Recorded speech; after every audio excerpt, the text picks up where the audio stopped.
104.7 IFM. Report! Sinang-Ayunan ng Ilang Pangasinense ang iminumungkahing 200 pesos na taas sahod para sa mga manggagawang Pilipino. Sa panayam ng IFM Dagupan sa Ilang Pangasinense, payag sila sa naturang taas sahod dahil mababa pa rin umano talaga kung tutuusin ang sahod ng isang normal na manggagawa. Oo naman, payag po ma'am.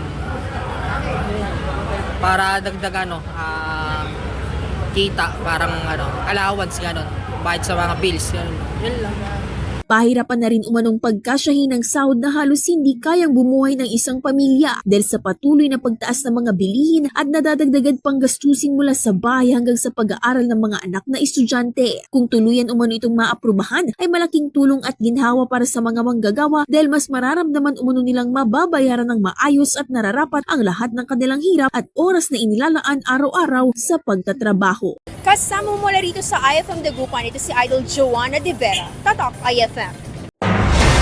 IFM News. IFM News.